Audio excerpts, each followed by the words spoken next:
Okay, so my camera shut off. I'm not sure why, but I don't think I went for a full half-hour segment. It might have overheated, but what it comes down to is I missed some of the monologue that I was engaged in. I don't know how much, so I'll maybe recap what I was talking about. Basically what I'm talking about is Unitarians misusing the Canadian Criminal Code in efforts to shut down my protest in front of the Unitarian Church in Montreal. I spoke about how in December of 2000 I was arrested for allegedly violating section 176.3 of the Canadian Criminal Code, which prohibits disrupting the order and solemnity of church services. To make a long story short, after several court appearances spread over about 3 years, I was acquitted of that charge when the Crown prosecutor could not prove a single one of the 4 or 5 points of law that he had to prove beyond reasonable doubt to obtain a conviction.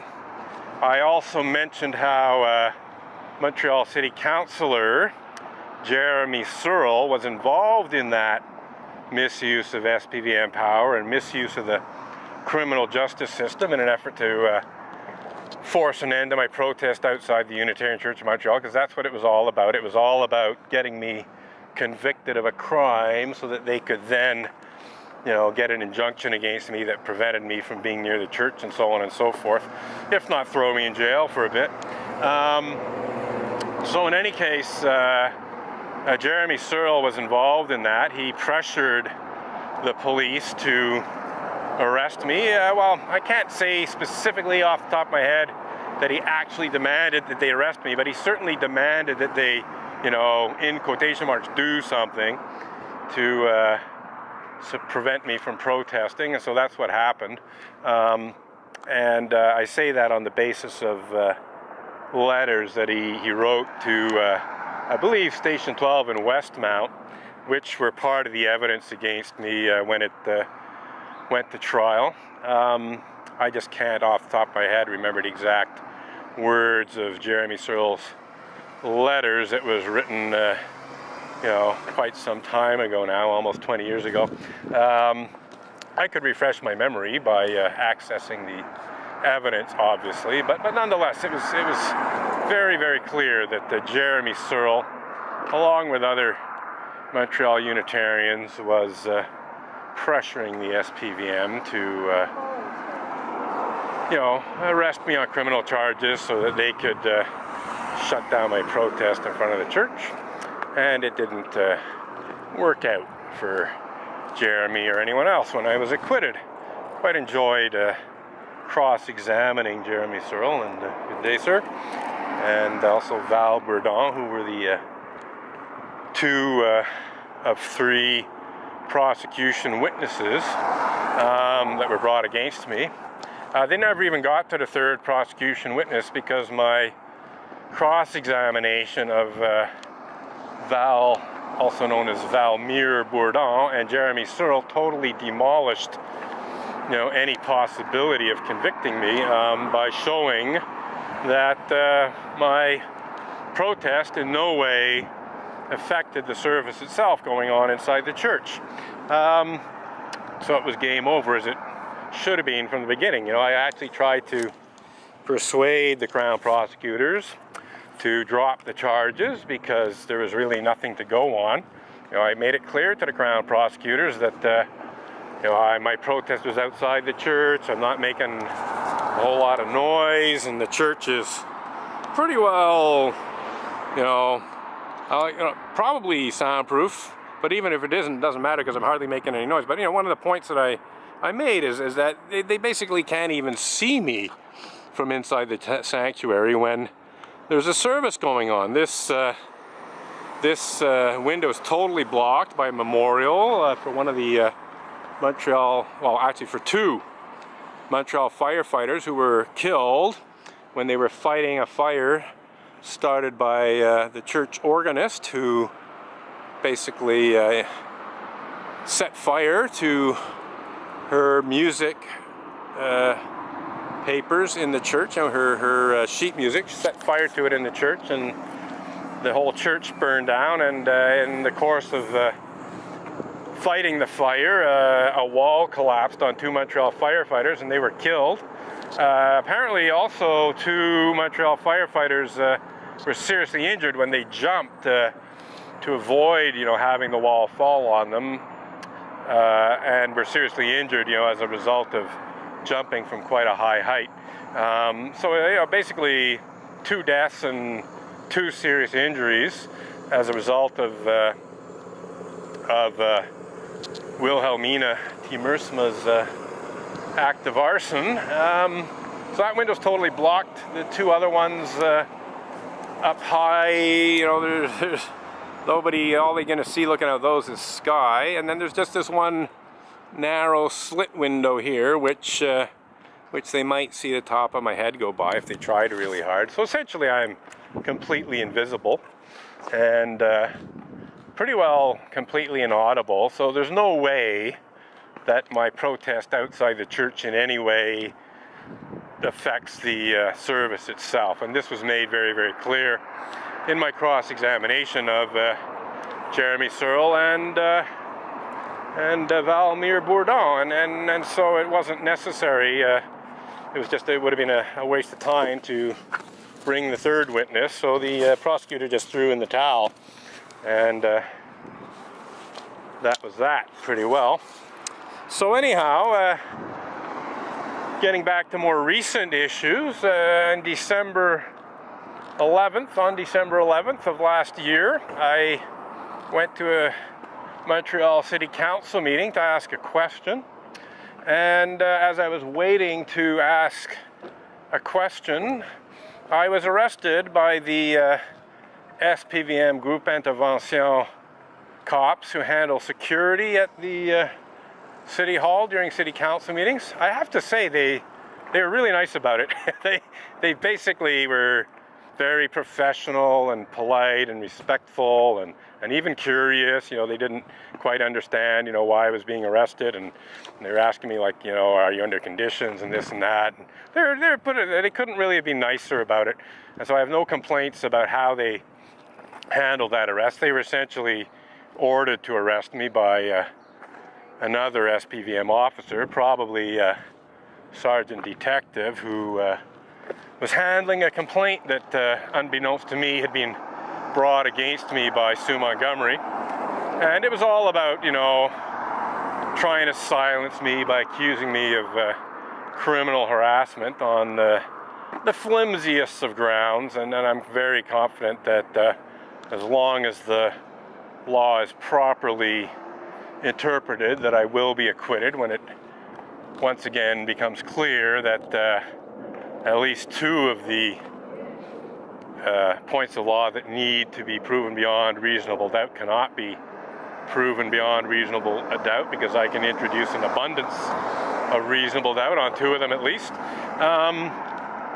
So I'm very, very confident that as long as I get a competent and unbiased judge, that I will be acquitted of this bullshit criminal harassment charge. But it's still another example of how Unitarians, in this case Sue Montgomery, misused the criminal justice system in efforts to silence me and to shut down my protest in front of the church. And so, one of the things that I was talking about was the fact that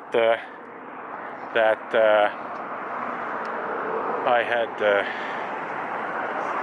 one of the conditions that Sue Montgomery tried to have placed on me was a condition that would have prevented me from being near the Unitarian Church of Montreal, and so it would have shut down my protest here. I would not be allowed to be here today if that condition, was actually in place. And so what I was, hello,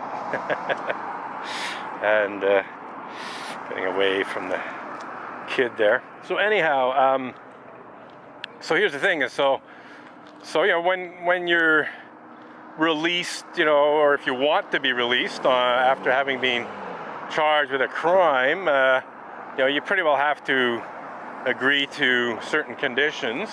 And so I was more or less forced to sign a document which said that, you know, I could not be near the Unitarian Church of Montreal and could not be near Sue Montgomery's workplace, etc., which of course included not going to city council meetings and asking questions, as I have been doing for quite some time now. So it was basically a clear effort to just shut me up as much as possible and to shut down my protest in front of the church. Well, there was a bit of a problem from the very beginning, which I didn't understand until I showed a lawyer the conditions document. It turns out that the section of the document in which the SPVM wrote Unitarian Church of Montreal was actually a section which is exceptions to the conditions.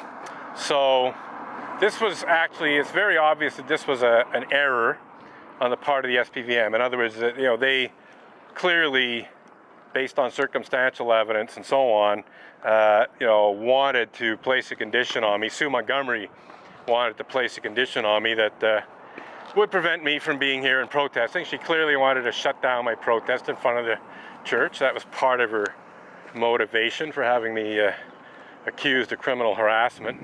But it turns out that the SPVM messed up and wrote the Unitarian Church of Montreal in a section that's actually an exception to the condition. So from the beginning, I could have actually continued my protest, but I wasn't aware of that. It looked to me, because the document was in French and I didn't fully understand the French, that it looked to me that, you know, that not being near the Unitarian Church of Montreal was part of the conditions. So I suppose I should thank Sue Montgomery for preventing me from protesting in front of the Unitarian Church of Montreal for two of the coldest months in the winter, specifically January and February. It took a while before my lawyer was able to get the conditions clarified and modified so that the Unitarian Church of Montreal was taken right out of them. There's no reference to the Unitarian Church of Montreal at all. And I'm also allowed to go to city council meetings that are open to the public. And I've already done that a few times.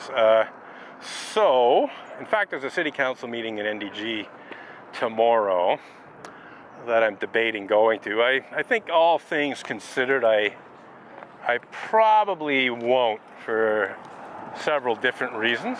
But you never know. I might show up to ask a legitimate question at the next city council meeting of the Côte-des-Neiges Notre-Dame-de-Grâce borough. But yeah, right now, the more I think about it, the more I think I'll let this one go by. I mean, there's very, very good reasons to go and ask some very specific questions.